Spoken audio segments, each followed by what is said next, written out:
Hello!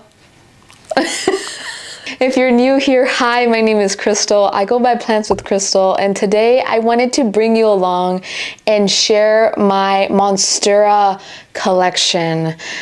In previous videos, I have talked about how overwhelming it can feel for me to do a whole plant tour. So I figured let me start with a specific genus. I'm going to be sharing my favorite, which are the Monsteras. Before we start, I wanted to say, my gosh, thank you so much. We have made it to 400,000 here. It kind of crept up on me, I'll be honest with you. I was like, holy smokes, what happened? Just wanted to say thank you so much for supporting me here. You all are amazing, and I'm happy to continue to share my love for plants on this platform along with all the others. So thank you again. Let's just go ahead and get right into what we came here for, which is the Monsteras. So I'm gonna start with the smallest and then we'll make our way to the largest. On shorts, I shared a Monstera rescue, and within that rescue, I ended up just chopping it. It was so root bound that I ended up chopping it to pieces. I ripped it to pieces. I was able to save just tiny nodes from that, along with the actual plant. The rest of it, and I'll show you what it looks like now, but the rest of it I put in water, and I took the little nodes that were left in the soil and I put them in soil along with the roots that they had. I ended up transitioning those nodes from soil to perlite because it just wasn't growing well. They just weren't taking very well. So I put it in perlite, and this is what those tiny little nodes are looking like right now. They're the smallest little Monstera and Monstera leaves, so make sure that you're in focus here. This is just in a cup of perlite. Underneath I have holes that I created, and then I keep this filled. I actually have to fill it. See how I have just a little bit?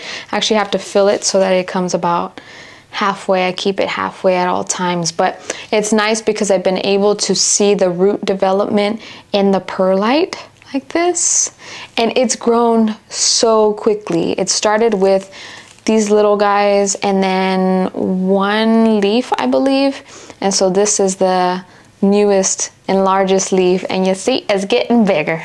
So I'm pumped about this one. So that's the Monstera deliciosa. This next one, when I first got into tropical houseplants, I initially started with cacti and succulents that were my favorite. That's what catapulted my whole journey in plants.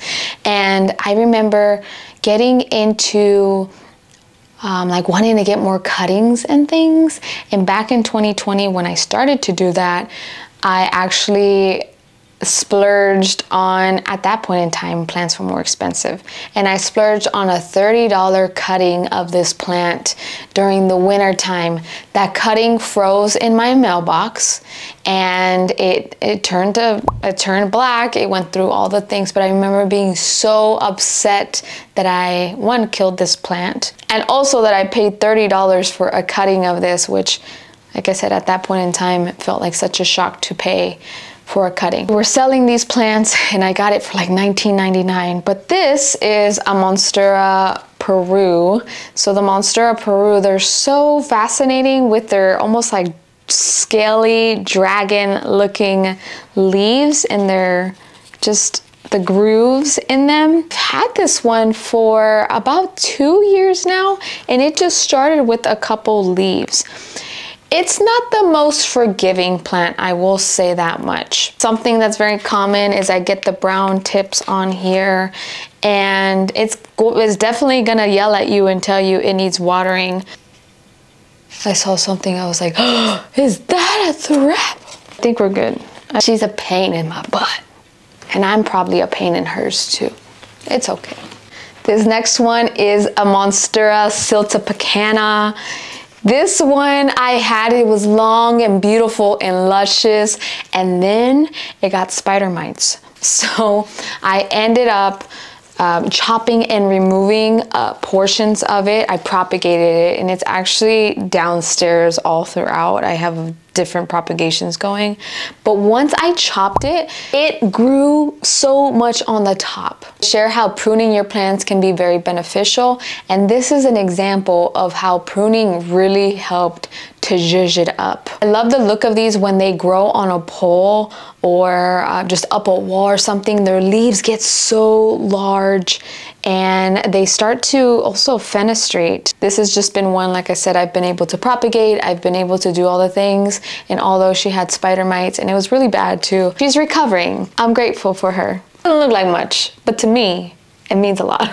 So I have talked about how moss poles, they're just not my favorite. You have to know what you are able to use and to make sure that you're able to do it justice.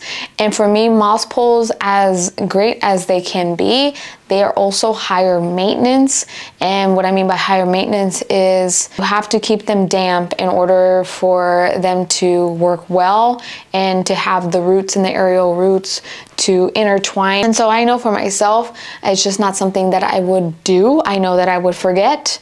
So my alternative many times is to use a bamboo stake or a coco coir pole, a trellis, a cedar plank, and I'll show you what those look like. But in this case, this was what I did for my Monstera deliciosa. This is the one that I actually rescued along with the tiny little one like this. And so I recently made the transition. I had chopped it, I plopped it in water for it to grow. It grew new roots, and then once those roots were long and luscious, then I transferred it over to a pot and I put it together with another Monstera cutting that I had. And so here we are right now, and it's just attached to a bamboo stake. And even with just a bamboo stake, I'm seeing new growth happening here. I have this new growth happening right there. Always checking for pests because during the summertime, you know, it gets wild up in here. People that say they never get pests, that's lies. Or they just haven't had plants long enough to actually see pests. I think we're good here. Nothing. Okay, we're good. She has transitioned over. She's still a little floppy, and I think what I'm gonna do is give it a taller pole, but for the time being, it's still growing. Again, I got another growth happening right there. You just filled with all the growth. Good job, sweetie. So yeah, a basic, not a basic, she's not basic, but this is just a Monstera deliciosa.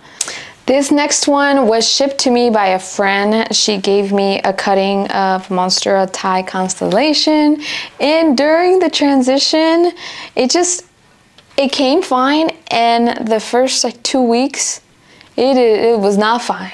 I've been fighting this battle with it for such a long time now. It's just supported by a bamboo stake, and so like the old leaves right here, they're looking kind of floppy and odd. But this newest leaf just came out, and so I feel like we're now on the up. I didn't say that too loud. I don't want to say that too loud because then she hears me and then she gets sassy. So far we're doing well. I actually just bought myself a larger one. This was my birthday gift to me. My birthday is August 7th, but I was like, I want to buy some for myself. Let me buy a larger Monstera Thai Constellation. I love the speckled on the Monstera Thai Constellations. There's some people that will say that it looks like bird poop on them. I don't see the bird poopage, but you know, I guess I can understand why someone would say that, but I think they're beautiful. This next one was a gift, and this one is my Monstera albo. Yay!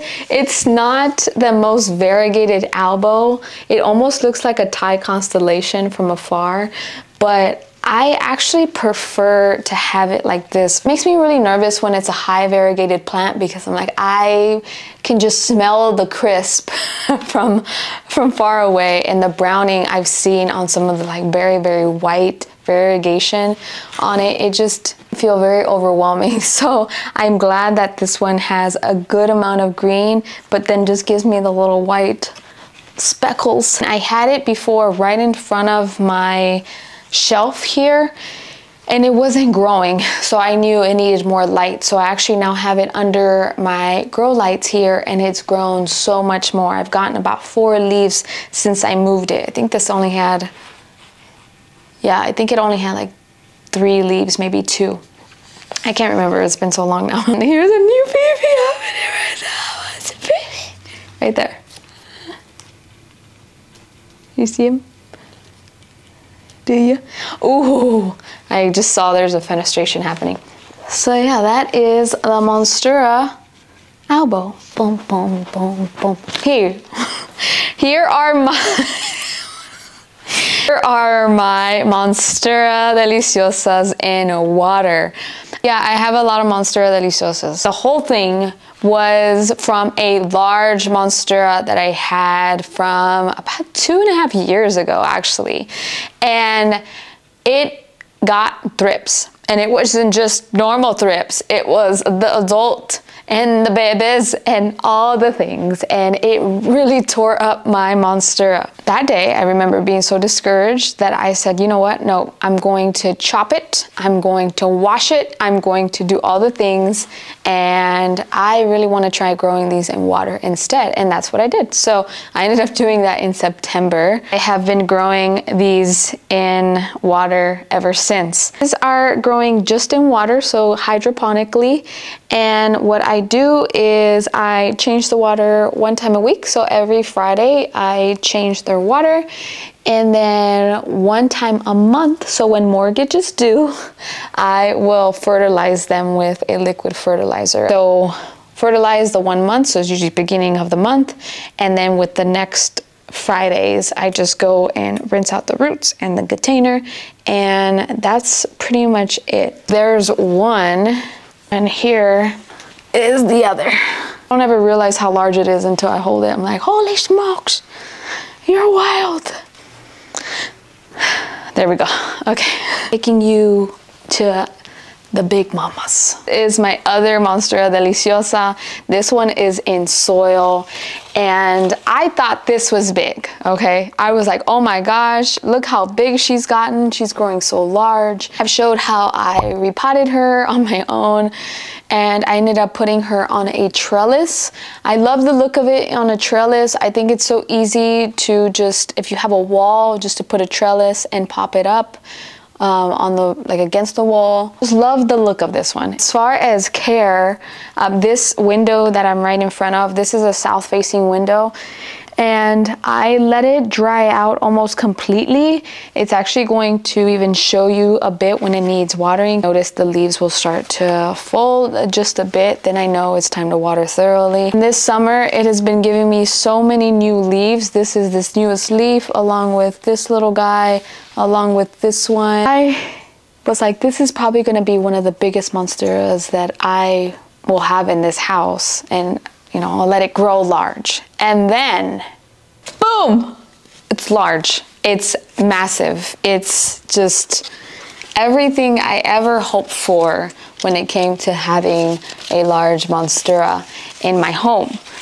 This one, if you don't know the story, I was on Facebook Marketplace one day, just, you know, just browsing, just being nosy. And sure enough, I saw this one was available. This one was actually located just down the street from where I live. I had to transport through wheelbarrow to get her here because it just wouldn't fit in my car. So this is her. I got her. She needed support badly. I actually grew this plant from just a small leaf cutting. I think it was either a cutting or it was just a very, very small plant, and they grew it this large in their sunroom. They couldn't take it with them to where they were moving to, and they also didn't know how to support it anymore. It got so large. So I ended up sharing how I did it here on YouTube. I'll link it here if you want to see the process. But I ended up putting it on a cedar plank because that's really what, it was the only thing that would